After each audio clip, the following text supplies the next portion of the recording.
I thought my husband and his brothers were joking when they left me stranded at a rest stop 97 miles from nowhere. Find your own way back.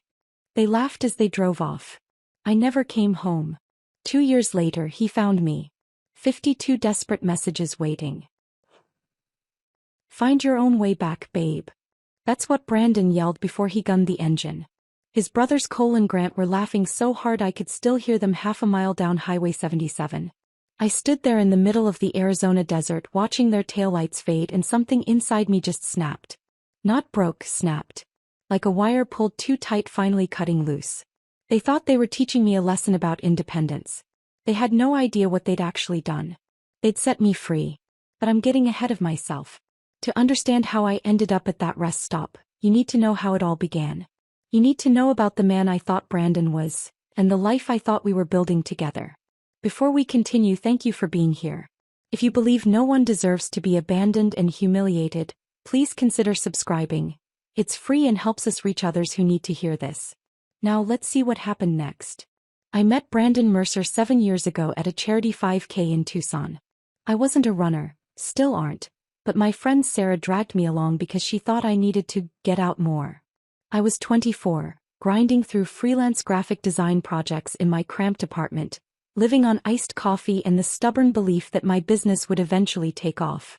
Brandon was running the entire course in full paramedic gear. 50 pounds of equipment in September heat. He crossed the finish line drenched in sweat, grinning like he'd just won the lottery instead of voluntarily tortured himself for charity. We ended up at the hydration tent afterward, both reaching for the last bottle of water.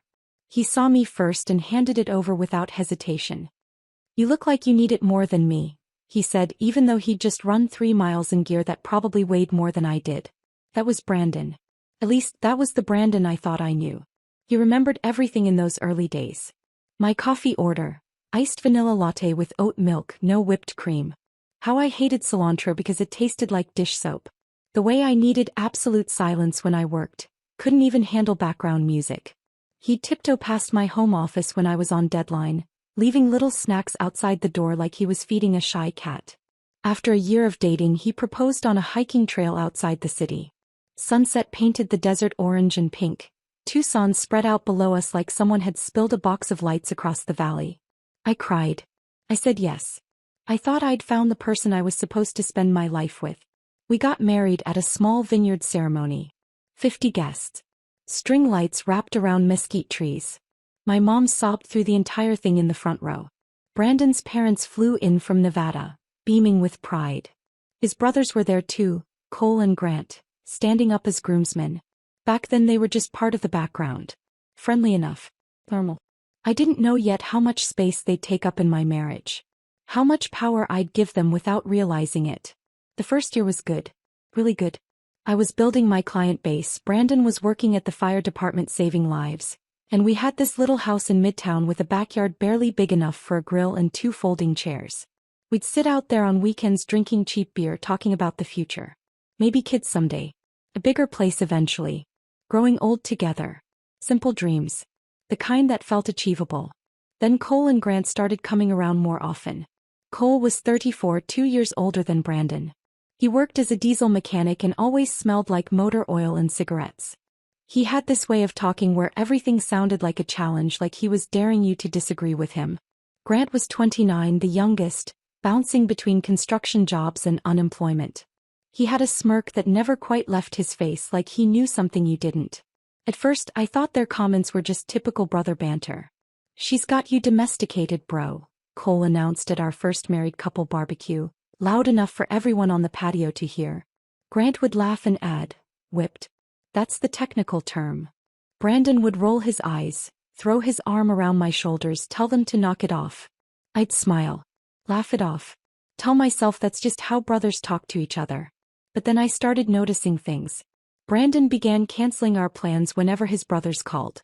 Our anniversary dinner got postponed because Cole's truck broke down, and apparently I was supposed to understand that towing your brother's vehicle was more important than celebrating 6 years of marriage. My 30th birthday was completely forgotten because Grant convinced Brandon to go to some motorcycle rally in Flagstaff. "It's just one weekend, babe," Brandon said when I finally brought it up 3 days later. "Family's important, you know?" I nodded. Swallowed my hurt. 'Cause he was right. Family was important. I just didn't realize yet that when he said family, he didn't actually mean me. The cracks started appearing everywhere once I knew where to look. Brandon's phone became a third person in our relationship. It would buzz during dinner, during movies, during conversations I thought we were having. He'd glance down, chuckle at whatever Cole or Grant had sent, then put it face down on the table. When I asked what was funny, he'd wave his hand dismissively. Just guy stuff, babe. You wouldn't get it. I started hearing things I wasn't supposed to hear. Brandon on speakerphone in the garage, laughing with his brothers about me. How I needed the thermostat at exactly 72 degrees. How I'd reorganized his tools without asking, putting everything in labeled bins like some kind of control freak. Their laughter bounced off the concrete walls while I stood frozen in the kitchen doorway, holding a dish towel and wondering when I'd become the punchline. But these were small things. Petty things. The kind of things that felt too insignificant to start a fight over. So I didn't fight. I adjusted. I made myself smaller, quieter, easier. I laughed at Cole's jokes even when they weren't funny. I complimented Grant on job interviews that never led anywhere. I cooked Brandon's favorite meals and pretended not to notice when he spent our date nights texting his brothers.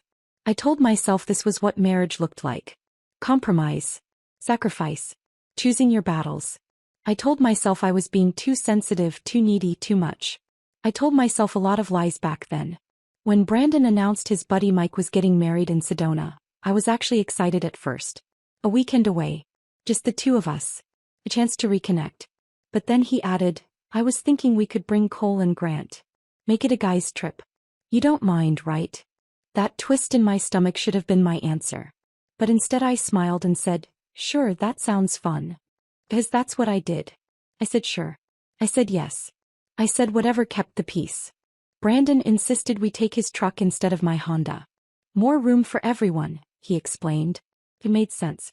Except it also meant I'd be trapped for 3 hours with no escape route if things went south.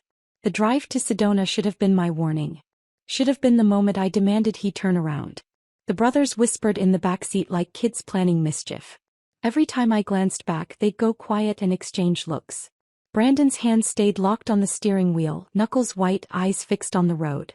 What are you guys talking about back there? I asked once, trying to sound casual. Nothing, Haley, Grant said with that permanent smirk. Just brother stuff. Brandon didn't look at me. Didn't defend me. Didn't tell them to cut it out. All three of them kept checking their phones. Trading glances in the rearview mirror. Like they were following some script I hadn't been given. By the time we pulled into the Cactus Creek rest stop, 97 miles from home, my hands were shaking. The place was basically abandoned. One building with bathrooms. A vending machine. A faded sign warning that the next services were 50 miles ahead. Bathroom break, Brandon announced, pulling up to the gas pump. I grabbed my purse and practically ran for the restroom, just wanting a minute alone to breathe. The bathroom was disgusting. Broken soap dispenser. No paper towels. But I splashed water on my face and told myself I was being paranoid. That I was manufacturing problems that didn't exist. When I walked back out into the blinding September heat, they were already in the truck. Engine running. All three of them staring at me through the windshield. I walked toward the passenger door, confused but not yet scared. Brandon rolled down the window. That's when I saw his smile. Not the smile I'd fallen in love with 7 years ago. Something else. Something colder. And that's when he said it. Find your own way back, babe. The engine roared. Gravel sprayed. And just like that, the life I thought I had disappeared into the desert heat. For the first 10 minutes, I actually waited for them to come back. I stood in that parking lot, dust settling on my skin, convinced this was just the setup to some stupid joke. They'd circle back any second now, pull up laughing, and Brandon would lean out the window saying, "Got you," like this was all some elaborate prank I was supposed to find hilarious. But the highway stayed empty. Nothing but heat waves rising off the asphalt and the distant shape of mountains that looked like they'd been cut from cardboard and propped against the sky. My phone showed 0 bars. I tried anyway, holding it up like some kind of useless talisman, waiting for even 1 bar to appear. Nothing. I was standing at the edge of civilization, and civilization had decided I didn't exist. The temperature had to be pushing 105 degrees. The kind of heat that makes your lungs hurt when you breathe. I had half a bottle of water in my purse and $12 cash. The vending machine outside the restroom building looked like it hadn't been restocked since the 90s. That's when the reality started sinking in. Not all at once. More like cold water filling a bathtub 1 degree at a time until suddenly you realize you're freezing. They weren't coming back. Brandon had actually left me here. His brothers had convinced him to abandon his wife in the middle of the desert, and he'd gone along with it. Smiled while he did it. Made it sound like he was doing me a favor. It's a lesson, babe. I thought about his face when he said those words. The casual cruelty in it. Like I was a dog who needed training instead of a person he'd promised to love. I started walking. Highway 77 stretched ahead like a ribbon someone had dropped and forgotten. My sandals weren't made for this. Strappy things I'd worn because they looked cute, not because they were functional. Within half a mile I could feel blisters forming on both heels. I ignored them. Focused on putting one foot in front of the other. Cars passed occasionally. Not many, but enough that I started hoping one would stop. I tried waving a few times, but they just sped up, probably thinking I was dangerous or crazy. A woman alone on a desert highway, no broken-down car in sight. It didn't make sense to them. And I couldn't exactly explain that my husband had abandoned me as part of some sick bonding ritual with his brothers. The sun beat down without mercy. I could feel my shoulders burning through my thin shirt. My mouth was dry despite rationing the water. I kept checking my phone even though I knew it was pointless. Still 0 bars. Still just me and the endless stretch of nothing. By mile 2 the shock was wearing off and something else was taking its place. Bigger.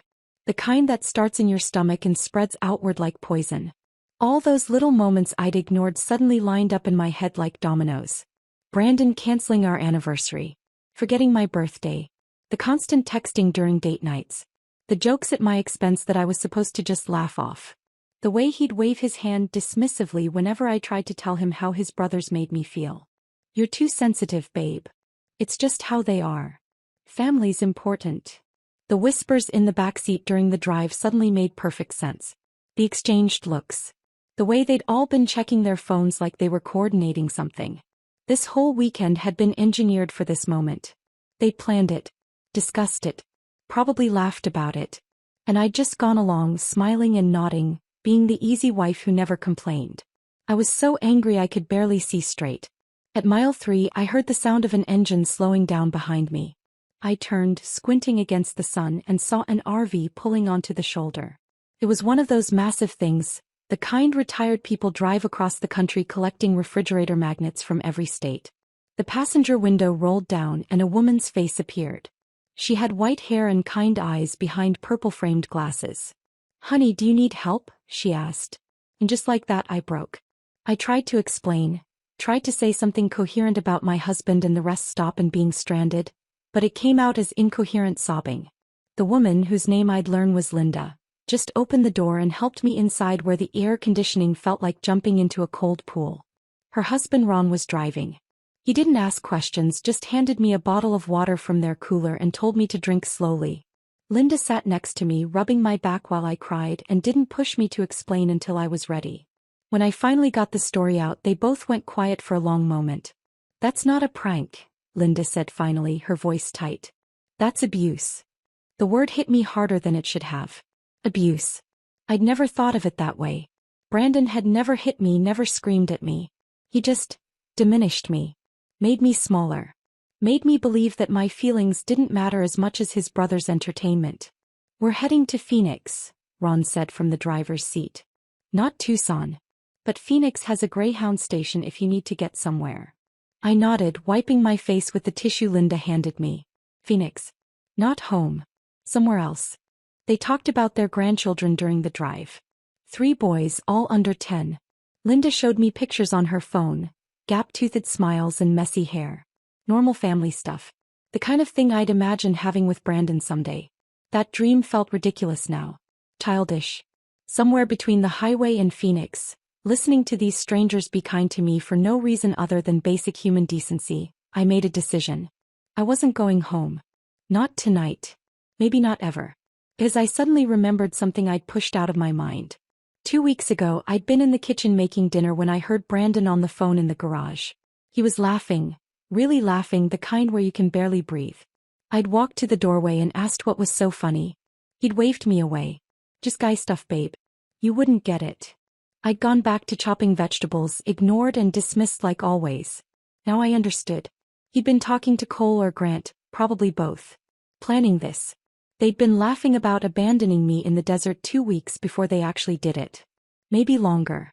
The betrayal of that moment, the premeditation, felt worse than being left at the rest stop. This wasn't spontaneous cruelty. This was calculated. Discussed. Refined. They turned my humiliation into a group project. Ron and Linda dropped me at the Phoenix Greyhound station around 7 p.m. Linda tried to give me money, but I refused. I still had my debit card. I could manage. Before they left, Linda hugged me tight and whispered, "Whatever you decide to do, make sure it's for you. Not for him." I stood inside the bus station staring up at the departure board. Tucson buses left every 2 hours. I could be home by midnight. Walk into our house, confront Brandon, demand an explanation. But what would that accomplish? He'd already shown me exactly who he was. He'd looked me in the eye, smiled, and driven away. What explanation could possibly make that okay? My college roommate Maya lived in San Diego. We hadn't talked in 4 years. Life had gotten busy, we'd drifted apart the way people do. But she'd sent me a message last Christmas saying if I was ever in California, her door was always open. I pulled out my phone. Still no missed calls from Brandon, which told me everything I needed to know. He wasn't worried. He was probably at the wedding by now, drinking with his brothers, congratulating himself on teaching me some kind of lesson. I walked up to the ticket counter. "1 ticket to San Diego," I said. "One way." The clerk printed the ticket without comment. $140. The bus left in 30 minutes. I turned off my phone before boarding. Powered it completely down. I wanted Brandon to sweat. Wanted him to wonder. Wanted him to feel even a fraction of what he'd put me through. The bus was half empty. I chose a seat near the back and pressed my forehead against the window. As we pulled out of Phoenix and headed west, I watched the desert landscape blur past and thought about all the red flags I'd ignored. The canceled anniversaries. The forgotten birthdays. The constant refrain of family first while treating me like I was optional. 6 hours to San Diego. 6 hours in the dark, crossing state lines, leaving behind the life I'd built. 6 hours to decide I was done being the wife who made herself smaller to fit into someone else's world. The bus hummed along the interstate, and somewhere around the California border, I felt something inside me shift. Not break. Not shatter. Transform. The bus pulled into San Diego at 2 in the morning. The station was nearly empty. Just a few homeless people sleeping on benches and a janitor mopping the floor with slow mechanical strokes. I stood on the curb with my purse and nothing else, breathing in air that smelled like ocean and exhaust, and pulled out my phone. I hadn't turned it on since Phoenix. Part of me was afraid of what I'd find. Part of me didn't care anymore. There was a payphone near the entrance, one of the last relics of a pre-cell phone world. I fed it quarters and dialed Maya's number from memory, praying she hadn't changed it in the 4 years since we'd last spoken. She answered on the third ring, voice thick with sleep. "Hello. Maya, it's Haley." My voice cracked on my own name. I know it's been forever and I know it's the middle of the night, but I didn't know who else to call. There was a pause. Then, "Where are you?" "San Diego. The Greyhound station downtown." "Stay there. I'm coming to get you." No questions. No hesitation. Just immediate action. I'd forgotten what it felt like to have someone show up for me without conditions attached. 20 minutes later, Maya pulled up in a beat-up Honda Civic, her dark hair pulled into a messy bun, wearing scrubs like she'd just gotten off shift. She took one look at my face and pulled me into a hug that smelled like hospital antiseptic and lavender soap. "Get in," she said. "You can tell me everything when we get home." Her apartment was a small one-bedroom in Ocean Beach, the kind of place where you could hear the waves if you opened the windows. She set me up on her couch with a blanket and a glass of water, then sat cross-legged on the floor in front of me. "Okay," she said gently. "What happened?" So I told her. All of it. The rest stop, the brothers, the planned humiliation. She didn't interrupt, just listened with the same focused attention she probably gave to patients in the ER where she worked as a nurse. When I finished, she was quiet for a long moment. "Are you leaving him?" she finally asked, "or just making him sweat?" I thought about it for maybe 3 seconds. "I'm leaving him." She nodded like I'd just given the right answer to a test question. Good. You can stay here as long as you need. That night I didn't check my phone. I showered off 2 days of desert dust and bus station grime, borrowed a pair of Maya's pajamas that smelled like fabric softener, and fell into the deepest sleep I'd had in years. No anxiety dreams. No waking up at 3 a.m. wondering if Brandon was upset about something. Just darkness and the sound of waves and 11 straight hours of nothing. When I woke up the next afternoon, sunlight was streaming through the windows and Maya had already left for her shift. There was a note on the coffee table. Food in the fridge. Stay as long as you want. We'll talk tonight. I made myself coffee and stood on her tiny balcony, looking out at the Pacific Ocean. People were walking dogs on the beach. A group of surfers sat on their boards waiting for waves. Normal life happening all around me while mine had just imploded. That's when I remembered my phone. I'd left it powered off all night, sitting on the arm of the couch like a bomb I wasn't ready to defuse. But I couldn't avoid it forever. I needed to know what Brandon had done when he realized I wasn't coming home. I turned it on and watched the screen light up. 47 missed calls. 33 voicemails. 62 text messages. All from Brandon. I sat down on the couch and started reading through them chronologically, watching his emotional state deteriorate in real time. The first messages were confusion mixed with annoyance.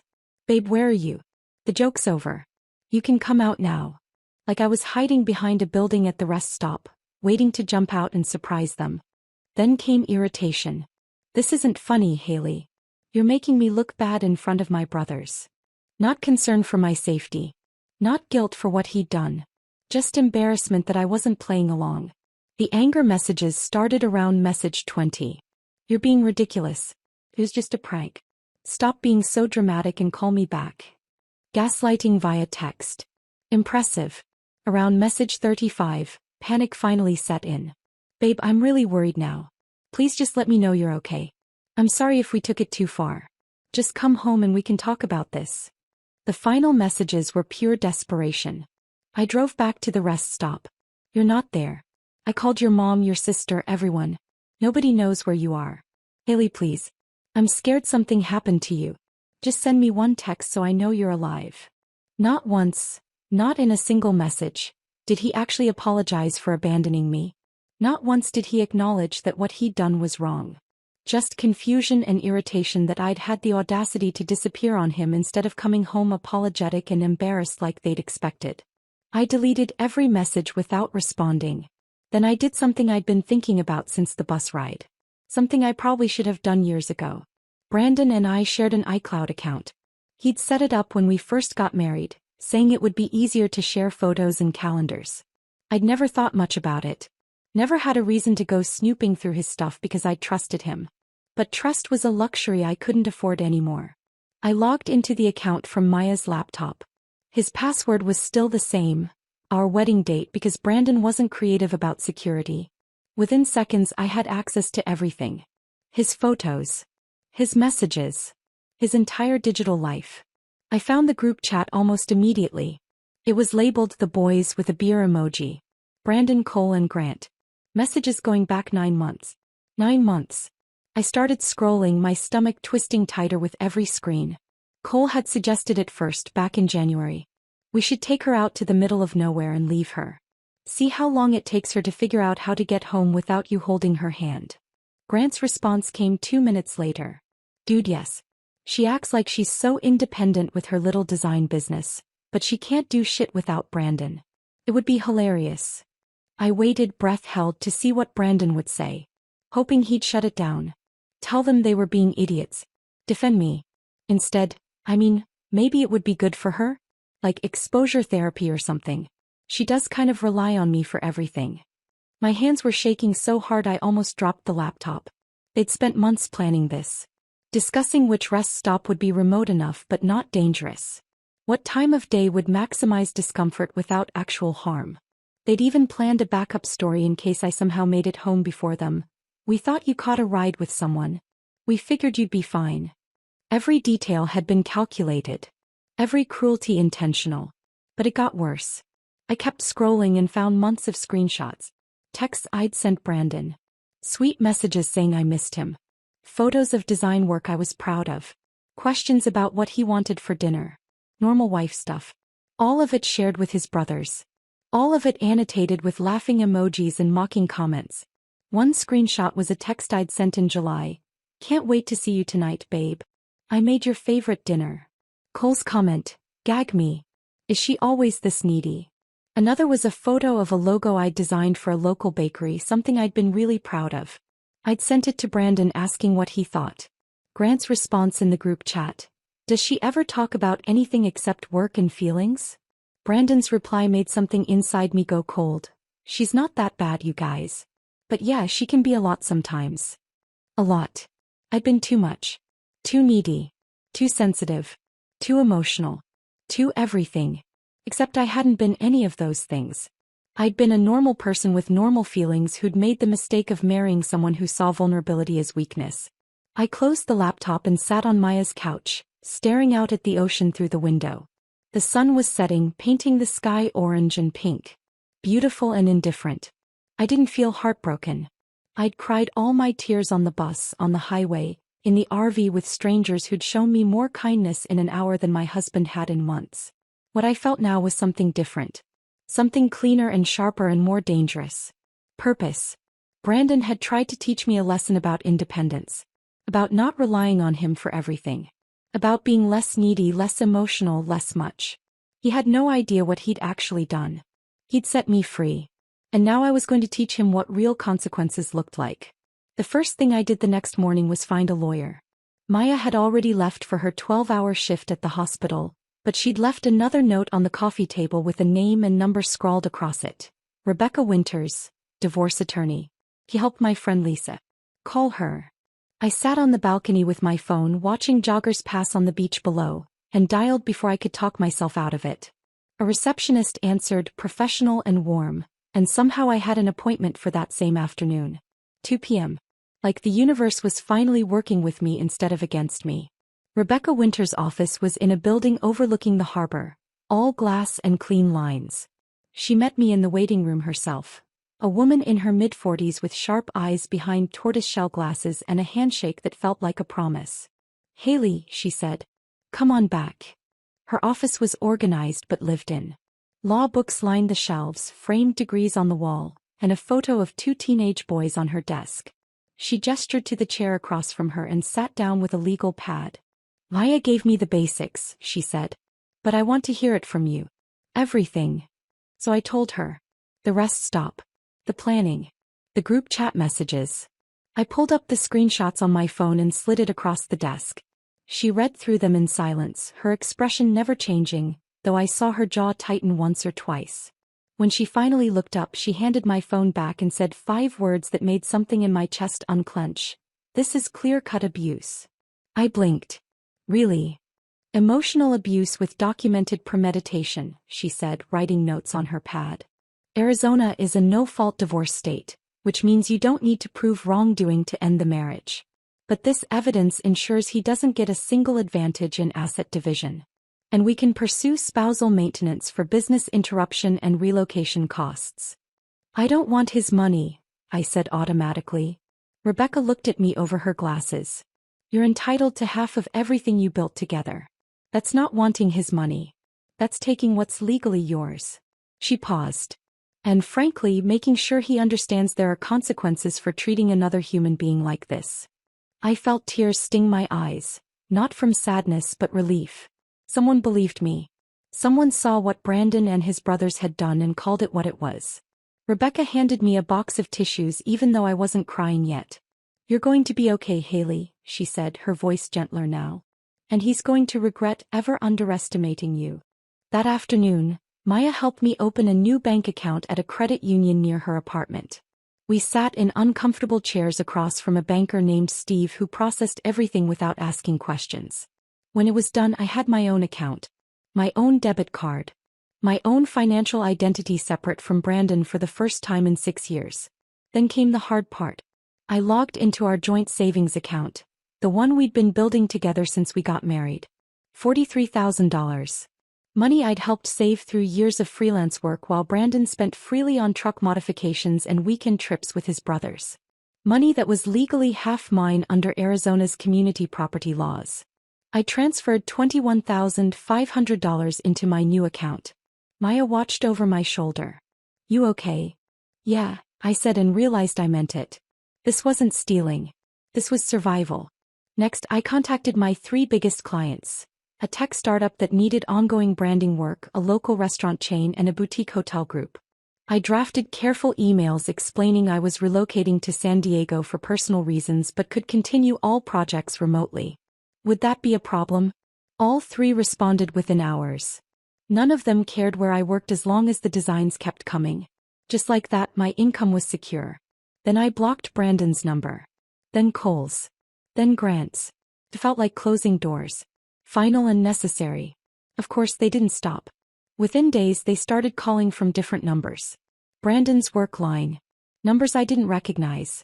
Friends' phones. I let everything go to voicemail, and the messages were always the same rotating script of deflection and manipulation. I don't understand why you're doing this. You're being irrational. We need to talk about this like adults. Never an actual apology. Never acknowledgement of what they'd done. Just confusion and irritation that I wouldn't come home and let them gaslight me in person.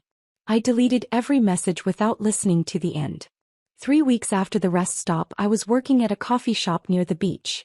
Some design revisions for the hotel group, when Maya called. Don't come home yet, she said, her voice tight. Your husband's here. My stomach dropped. What? He's sitting in his truck outside my building. I saw him from the window. He's just waiting. I closed my laptop with shaking hands. I'm not coming back there. Not while he's there. Good. Where are you? Coffee shop on Newport. Stay there. I'm going to handle this. Maya. Trust me. She hung up before I could argue. I sat there for 20 minutes staring at my phone, imagining Brandon camped outside her apartment like some kind of stalker. How had he even found me? Had he hired a private investigator? Convinced a mutual friend to ask leading questions? My phone buzzed. A text from Maya. Sent him a message from my phone. Told him you don't want to see him and if he doesn't leave I'm calling the cops. He left. I let out a breath I hadn't realized I'd been holding. But the voicemails continued. They always continued. And they started getting uglier. You can't just run away from our marriage, Haley. That's not how this works. My lawyer says what you're doing is abandonment. You're going to regret this. Cole and Grant feel terrible. They want to apologize. Just give us one chance to make this right. Still no real apology. Still no acknowledgement. Just new tactics. New angles of manipulation disguised as concern. I blocked every new number. Deleted every message. Built a wall between my old life and this new one brick by brick. Living with Maya, I started noticing things I'd forgotten about myself. Small things that felt enormous in their significance. I liked true crime documentaries. Brandon had always mocked them, called them depressing garbage, so I'd stopped watching them. Now Maya and I binged entire series on her couch, yelling at the TV when investigators missed obvious clues. I preferred my coffee black.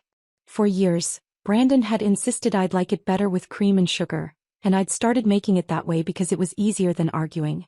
Turned out I'd been right the first time. Black coffee tasted better. I worked best at night. Brandon was an early morning person, up at 5 a.m. for his shift at the fire department, and he'd always made comments when I stayed up late working. You'd be more productive if you kept normal hours, he'd say. But my brain came alive after 10 p.m. Ideas flowed easier. Designs came together faster. All these tiny pieces of myself I'd filed down or hidden away to make room for Brandon's preferences. Maya and I fell into an easy rhythm. She'd work her 12-hour shifts at the hospital, and I'd have dinner waiting when she got home. Nothing fancy, just pasta or stir-fry or whatever I could make with her limited kitchen supplies. We'd eat on her balcony overlooking the ocean, drinking cheap wine and talking about everything and nothing. She told me about her ex-boyfriend, Derek, who'd convinced her to invest in his business opportunity. Some cryptocurrency scheme that tanked within months. He drained $8,000 from her savings before she finally kicked him out. I felt so stupid, she said one night, watching the sunset turn the ocean orange. Like I should have seen it coming. You're not stupid, I said. You trusted someone you loved. That's not stupidity. That's being human. She looked at me. You know that applies to you too, right? I did. Sort of. I was starting to. The anxiety dreams stopped. The ones where I'd wake up at 3 a.m. in a panic, convinced I'd forgotten something important or done something to upset Brandon. Now I slept through the night, deep and dreamless, and woke up to the sound of waves instead of alarm clocks. I started smiling again. Real smiles, not the performance smiles I'd worn around Brandon's brothers. Maya would say something ridiculous and I'd laugh. Actually laugh. And it felt like remembering a language I used to speak fluently. One morning, about a month after I'd arrived in San Diego, I woke up and realized I hadn't thought about Brandon in over 24 hours. Hadn't checked to see if he'd tried calling from a new number. Hadn't rehearsed arguments in my head or imagined confrontations that would never happen. I just lived. And it felt like the first real breath I'd taken in years. 4 months after the rest stop, Rebecca called me into her office with news I'd been both dreading and anticipating. "We're filing today," she said, sliding a stack of papers across her desk. "I wanted you to see everything before it goes through." I picked up the petition for dissolution of marriage and stared at my name typed in official legal font. Haley Marie Brennan versus Brandon James Mercer. Seeing it in black and white made it real in a way nothing else had. "How long until he gets served?" I asked. 48 hours, maybe less. Rebecca leaned back in her chair. Be prepared for him to react. This is when people either accept reality or double down on denial. Brandon doubled down. His attorney's response arrived within a week, and reading it made me feel physically ill.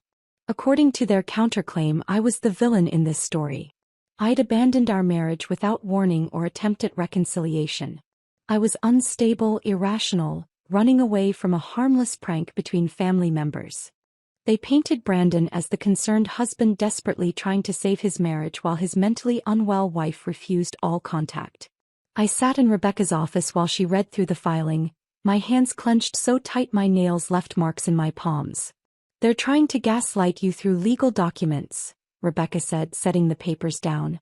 "But here's the good news. They just handed us everything we need." She'd already been 3 steps ahead. While Brandon's attorney was drafting their fiction, Rebecca had hired a forensic digital specialist who'd pulled GPS data from Brandon's phone records. She spread the timeline across her desk like evidence at a crime scene. "Look at this," she said, pointing. "Your husband's phone pinged at the Cactus Creek rest stop at 2:17 p.m. on September 14th. Then 18 minutes later, it's pinging along Highway 77 heading north, away from Tucson toward Sedona. No stops. No turnarounds. Straight to the wedding venue, where he checked in at 5:43 p.m. She pulled out more documentation. Social media posts time-stamped and screenshot. Cole and Grant at a bar in Sedona at 9:47 p.m. that same night, raising beers with captions like, "Epic weekend with the boys," and "Teaching life lessons." Another photo showed all 3 of them at breakfast the next morning, hungover but grinning, wearing matching t-shirts that said, "Brotherhood over everything." They documented their own cruelty, Rebecca said, and there was something almost satisfied in her voice. They were so confident you'd come crawling back that they didn't even try to hide the celebration. I stared at the photos. Brandon looked happy, relaxed, like a man who'd just pulled off something clever instead of someone who'd abandoned his wife in the desert. Something fierce and hot rose in my chest. Not quite anger anymore.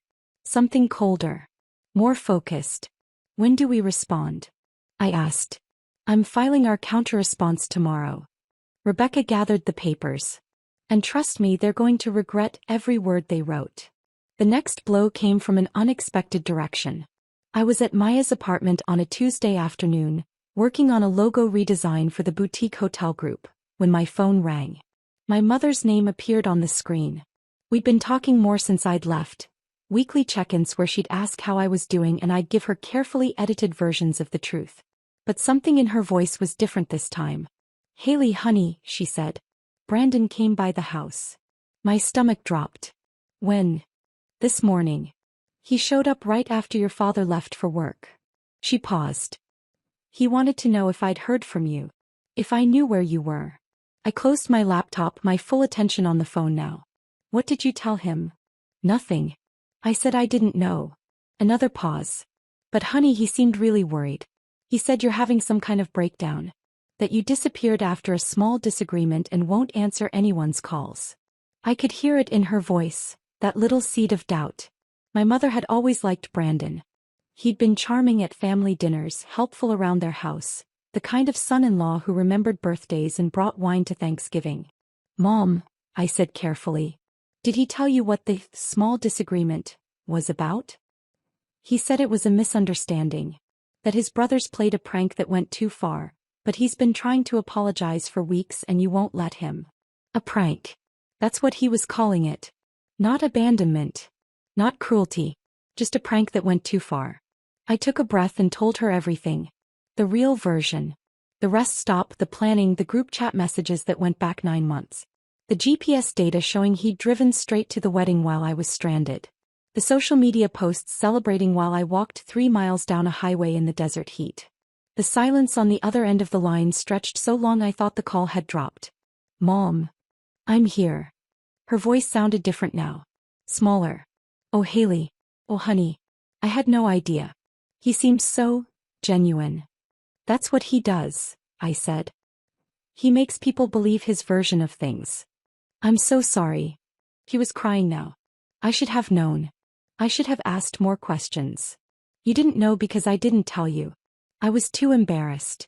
You have nothing to be embarrassed about. Her voice was fierce now, the mom voice from my childhood when someone had hurt me. That man. I can't believe he would do something like that. We talked for another hour. By the end, she'd promised not to give Brandon any information about me, to tell my father everything, to stop being polite if Brandon showed up again. You're my daughter, she said before we hung up. Not him. You. 2 days later, I got a message that hit differently. It was from Sarah, my friend back in Tucson. We'd been close once, grabbed coffee weekly, complained about clients, celebrated each other's wins. She'd been at my wedding, had toasted to our happiness with champagne she'd bought specifically because it was my favorite. The message was casual. Too casual. Hey girl, I know you and Brandon are going through something. He came by asking if I knew where you were.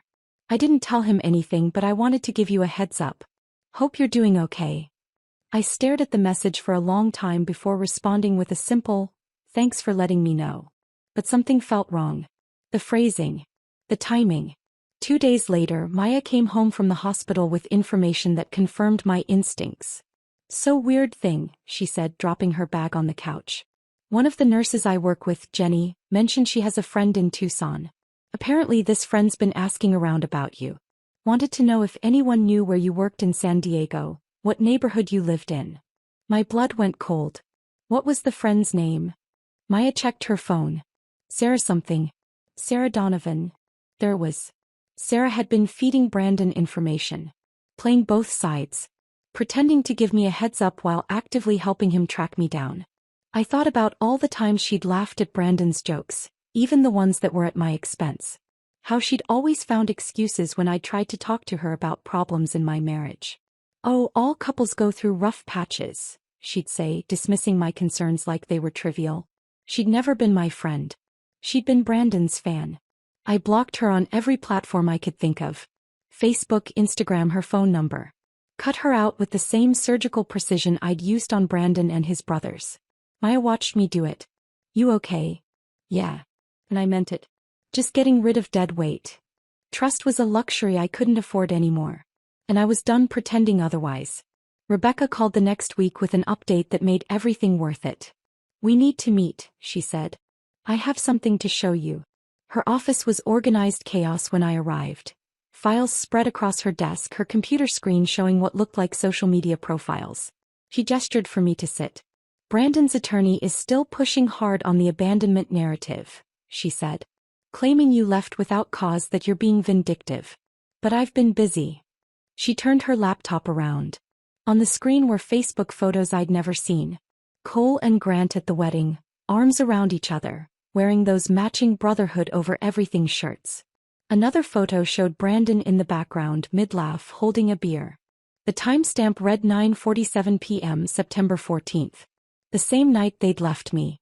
There's more, Rebecca said, clicking through. Breakfast photos the next morning.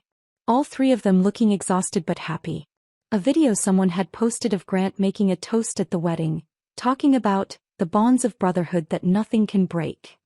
They documented everything, Rebecca said. They were so sure you'd come home embarrassed and apologetic that they didn't even think to hide it. I stared at the photos. At Brandon's face. At the evidence of his celebration. "We're going to bury them with this," Rebecca said quietly. "Every single piece." And for the first time since that rest stop, I felt something that wasn't anger or hurt or betrayal. I felt power. The hearing was scheduled for a Tuesday in March, exactly 18 months after that rest stop. I woke up at 5 a.m. even though the hearing wasn't until 10. Couldn't sleep. Kept running through everything in my head, imagining all the ways it could go wrong. What if the judge didn't believe me? What if Brandon showed up with some explanation that made me look crazy? What if his attorney was better than Rebecca? Maya made me eggs I couldn't eat and coffee I drank too fast. She'd taken the day off work to come with me, sitting at the kitchen table in her scrubs from the night shift, refusing to leave me alone. "You're going to be fine," she said for the third time. "Rebecca knows what she's doing." I nodded, but my hands were shaking when I tried to put on my earrings. Rebecca had told me what to wear. Simple, professional, sympathetic. I'd chosen a navy dress that didn't wrinkle, minimal makeup, my hair pulled back in a low ponytail. Nothing flashy.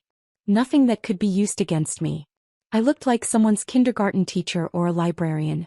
Harmless. Trustworthy. The opposite of the unstable, vindictive woman Brandon's attorney had painted in his filings. The courthouse was downtown, all concrete and glass with metal detectors at the entrance and security guards who looked bored. Maya held my hand while we waited for Rebecca in the lobby. People moved around us. Lawyers in suits, defendants in their best clothes, families clustered together whispering. Everyone here was having the worst day of their life in one way or another.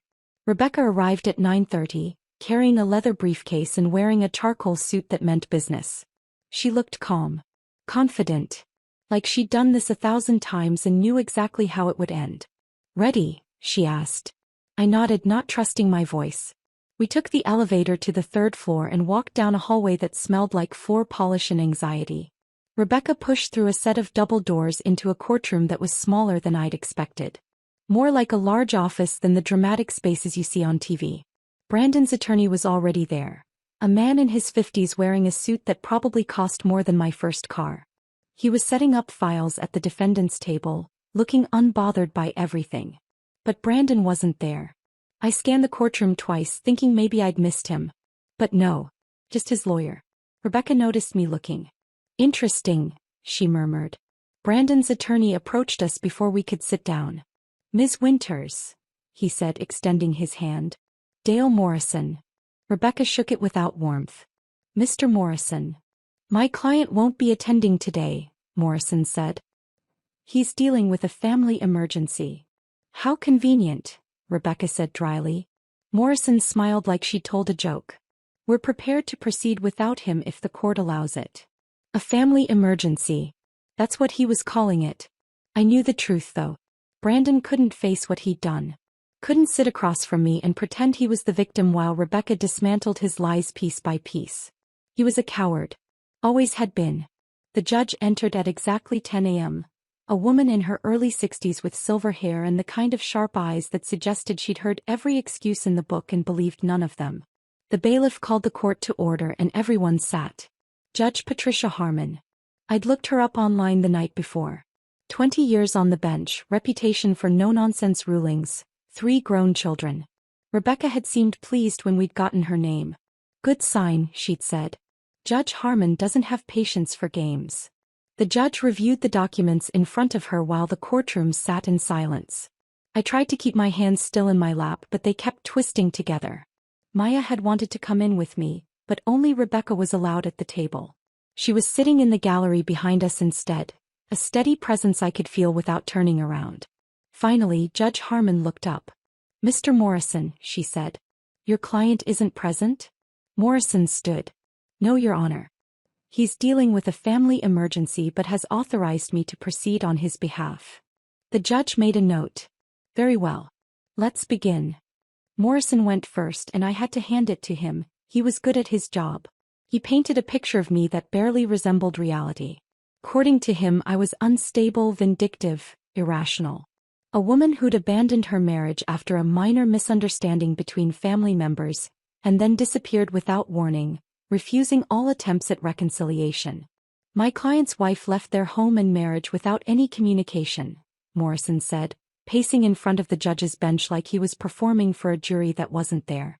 She cut off all contact, blocked his attempts to reach her, and has shown no willingness to engage in any form of mediation or counseling. What we have here, Your Honor, is abandonment in its clearest form. I felt my jaw clench. Abandonment. He was actually using that word. Like I was the one who'd driven away and left someone stranded in the desert. Rebecca waited until Morrison sat down before standing. She didn't pace. Didn't perform. Just stood at our table with a calm that felt more powerful than any theatrics. Your Honor, she said. Mr. Morrison has presented a version of events that is not supported by the evidence. May I? The judge nodded. Proceed. Rebecca approached the bench with a folder. What Mr. Morrison calls a minor misunderstanding was actually a premeditated act of cruelty planned over 9 months. She handed copies to the judge and Morrison. These are screenshots from a group chat between Mr. Mercer and his brothers Cole and Grant Mercer. As you can see, they discussed abandoning Mrs. Mercer at a remote rest stop in extensive detail, including timing, location, and backup stories if she somehow made it home before them. The judge read in silence. I watched her face, looking for any reaction, but she gave nothing away. Rebecca continued. Furthermore, we have GPS data from Mr. Mercer's phone showing that immediately after abandoning his wife 97 miles from home with no transportation and no cell service, he drove directly to a wedding in Sedona where he, and I quote from his brother's social media post, partied all night with the boys. She pulled out more documents. Photos this time. The ones from Facebook. Cole and Grant in their matching shirts. Brandon in the background laughing. The timestamp clear and damning.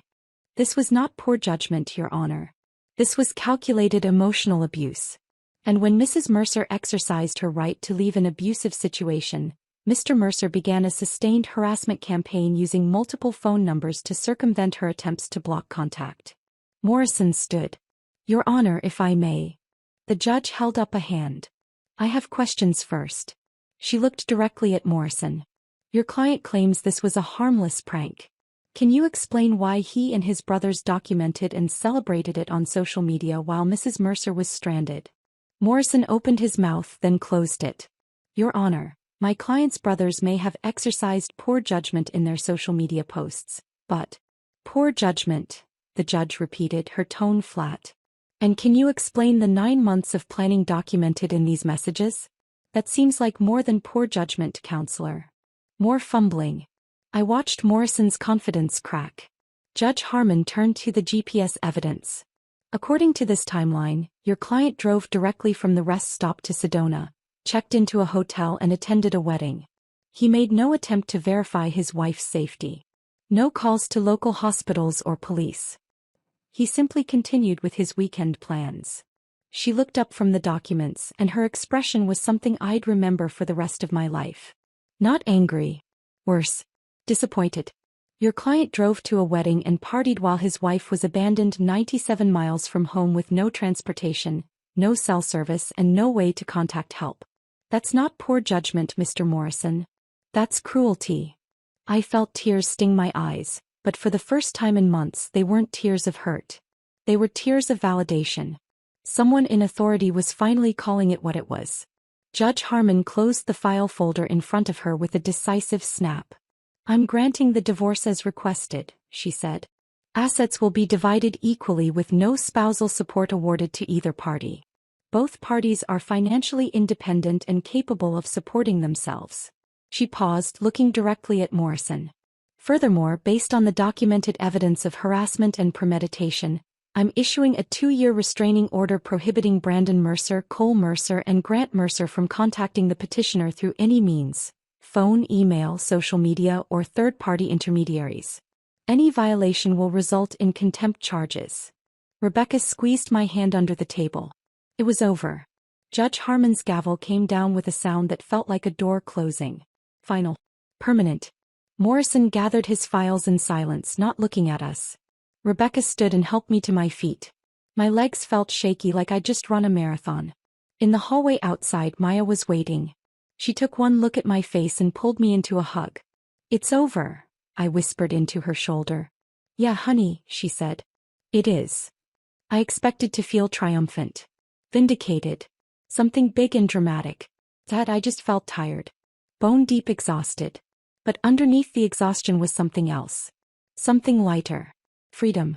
I walked out of that courthouse into San Diego sunshine that felt warmer than it had any right to in March, and realized I'd just closed a chapter I'd never wanted to write. Now finally I could start living my own story. Rebecca took Maya and me out for lunch after the hearing. A little bistro near the courthouse that specialized in overpriced salads and celebratory champagne. I barely tasted any of it. My mind was still back in that courtroom replaying Judge Harmon's words. That's not poor judgment. That's cruelty. Someone had finally said it out loud. So what now? Maya asked, spearing a piece of grilled chicken. I set down my fork. I built something new. And that's exactly what I did. With the divorce settled and $21,000 sitting in my personal account, I went looking for office space. Not because I needed it, I'd been working from Maya's couch for months just fine, but because I wanted it. Wanted something that was mine. A space that had nothing to do with Brandon or our shared house or the life I'd left behind. I found a tiny office in Ocean Beach, above a surf shop and next to a yoga studio. 200 square feet with a window overlooking the beach and rent I could actually afford. The landlord was a guy in his 70s named Pete who didn't ask questions when I showed up with first month's rent in cash. Month to month okay? He asked. Perfect. I moved in that weekend with a folding table from Target, a second-hand desk chair and my laptop. Maya helped me hang a sign on the door. Thompson Design Studio. My maiden name. The one I'd been using professionally for months already. It felt like reclaiming something I'd given up without realizing it. My client list started growing organically. The hotel group I'd been working with referred me to a restaurant owner who needed a rebrand. One of Maya's nurse friends wanted a logo for her massage therapy side business and told 3 other nurses about me. A coffee shop owner saw my work online and hired me to redesign their menu boards and signage. Word of mouth. The kind of growth that felt earned instead of lucky. 6 months after opening the studio, I hired help. A design student named Kirsten who was in her senior year at San Diego State. All enthusiasm and raw talent that reminded me of myself at 23. She needed the experience for her portfolio. I needed someone to handle the grunt work, file organization, client correspondence, the administrative tasks that ate up creative time. We worked well together. She'd show me mock-ups and I'd give feedback, watching her grow more confident with each project. It felt good teaching someone else. Passing along what I'd learned. Work became my therapy in a way I hadn't expected. Every logo I designed, every website I built, every color palette I put together felt like proof that I could create something beautiful from nothing. That I had value beyond being someone's wife. The studio became my sanctuary. Some nights I'd work late just because I wanted to, watching the sunset through my window, listening to the sounds of the beach below. No one telling me I was working too much. No one making jokes about my little design business, like it was a hobby instead of a career. Just me and my work and the quiet satisfaction of building something that was entirely mine. Maya and I settled into a rhythm that felt like family. She'd work her 12-hour shifts at the hospital. Sometimes days, sometimes nights depending on the rotation, and I'd adjust my schedule around hers. When she worked days, I'd have dinner waiting when she got home. Nothing fancy, just pasta or stir-fry or whatever I could throw together with the limited ingredients in her kitchen. We'd eat on the balcony overlooking the ocean talking about our days. She'd tell me about difficult patients or hospital politics. I'd tell her about demanding clients or design challenges. Normal stuff. The kind of conversations that felt easy because neither of us was walking on eggshells. About a year after the divorce, Maya started dating someone from the hospital. A respiratory therapist named David who had kind eyes and a terrible sense of humor that somehow made it funnier. He'd come over for dinner sometimes and I'd watch the way he looked at Maya. Like she was the most interesting person in the room. Like her opinions mattered. Like he was lucky to be there. The way Brandon used to look at me before his brothers convinced him I was the burden instead of the partnership. I was genuinely happy for Maya. She deserved someone who treated her well. And David clearly did. Bringing her coffee before her shifts, remembering the small things she mentioned in passing, showing up when he said he would. On my bad days, and there were still bad days, Maya would notice before I said anything. She'd find me staring at nothing, lost in thoughts about what my marriage had been versus what I'd believed it was. She never tried to fix it. Never offered empty platitudes about how I was better off or how Brandon wasn't worth it. She'd just sit with me, letting the silence stretch, and eventually say, "You're allowed to grieve even when you know leaving was right." And she was right. I could be grateful for my freedom and still mourn what I'd lost. Not Brandon specifically, but the dream of what I'd thought we were building together. Maya became more than a friend. She became the sister I'd never had, the family I'd chosen instead of the one I'd been born into. And that meant more than I knew how to express. 15 months after the divorce, I did something I'd been thinking about for weeks. There was a regional design competition I'd seen advertised online, open to independent designers and small studios across California. The theme was transformation. I'd been working on a pro bono project for a local women's shelter, developing their entire brand identity from scratch. Logo, website, marketing materials. All of it donated because it mattered to me in ways I couldn't quite articulate. The theme I developed was breaking free. Imagery of birds escaping from cages, chains dissolving into flowers, heavy doors opening to reveal light. Personal maybe. Probably too personal. But authentic. I submitted the portfolio on the deadline day, not expecting anything. 2 months later, I got an email saying I'd won first place in the nonprofit category. I stared at the screen for a full minute, rereading the message to make sure I hadn't misunderstood. First place. Out of 63 submissions. The prize was $1,500 and a feature in a design magazine. Maya insisted we celebrate. She made reservations at a restaurant I'd never have chosen for myself. The kind of place with cloth napkins and a wine list instead of a wine selection. We sat at a table overlooking the bay, watching boats drift past in the twilight. "You did this," Maya said, raising her glass of champagne. "You built this life from nothing." I thought about where I'd been 18 months ago. Standing in a rest stop parking lot with nothing but a purse and the crushing realization that my marriage was a lie. Then the bus to San Diego with borrowed pajamas and no plan beyond running away. Now I had an award-winning business. A studio with my name on the door. Clients who trusted me. An assistant who looked up to me. "Not nothing," I said, clinking my glass against hers. "I had help." Maya shook her head. "I gave you a couch and some dinner. You did everything else." Maybe she was right. Maybe I had done this. Built something real and valuable from the ruins of what I'd lost. The thought made me feel something I hadn't felt in years. Pride. 2 years after the rest stop, almost to the day, I was having coffee at a beachside cafe when something happened that changed everything again.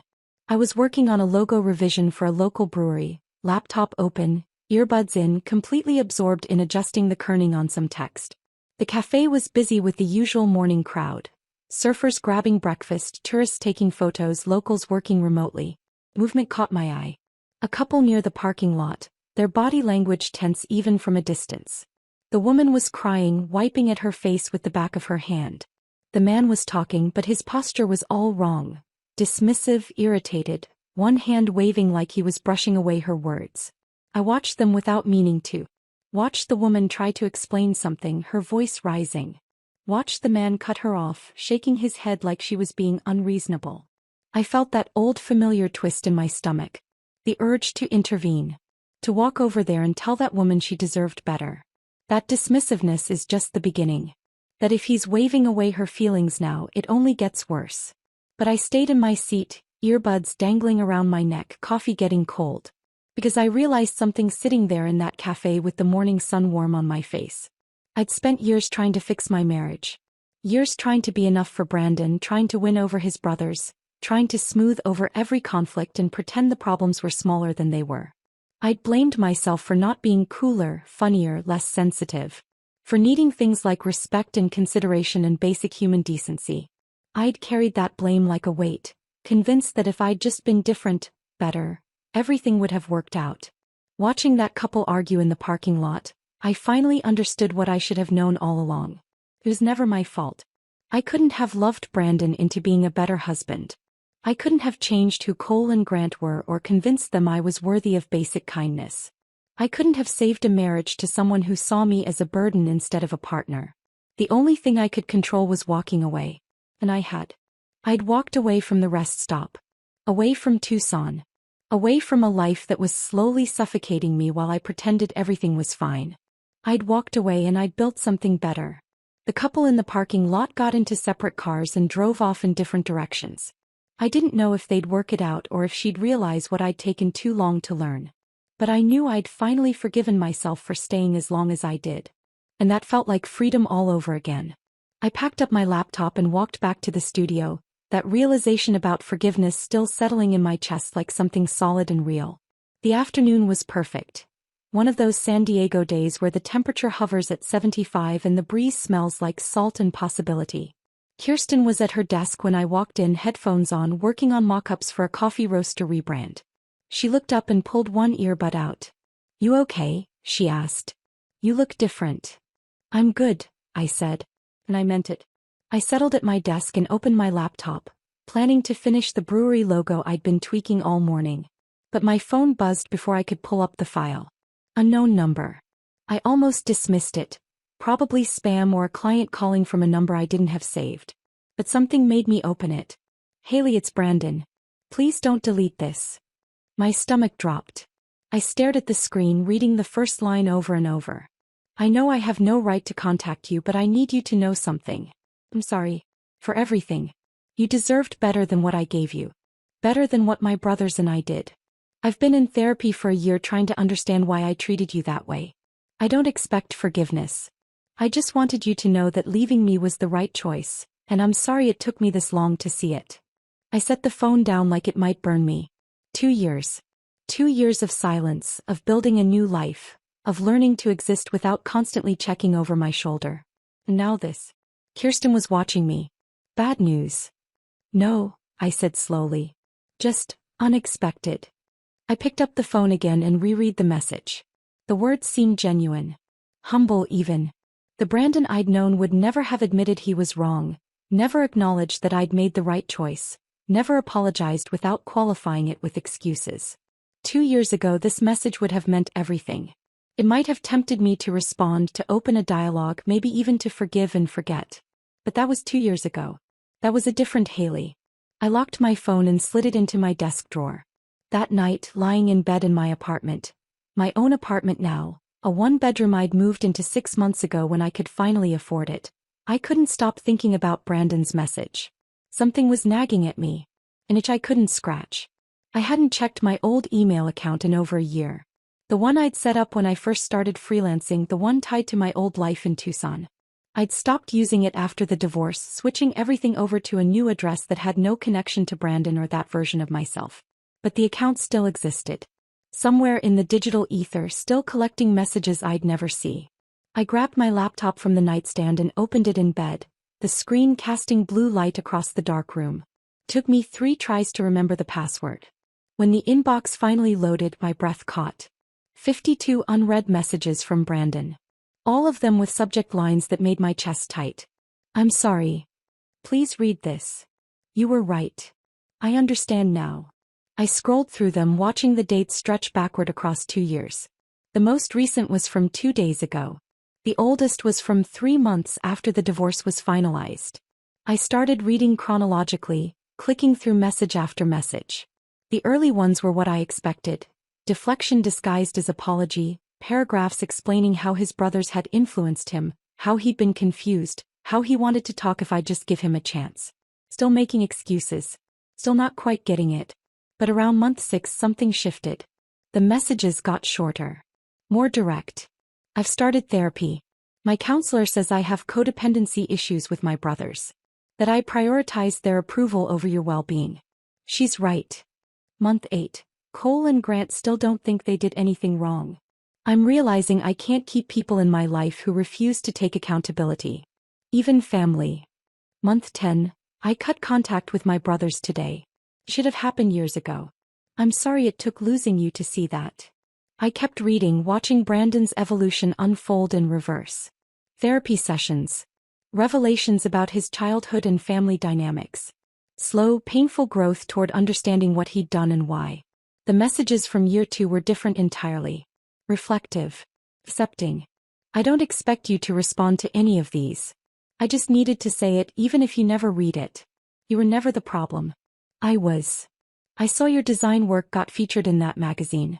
You're doing exactly what you should be doing. I'm proud of you even though I have no right to be.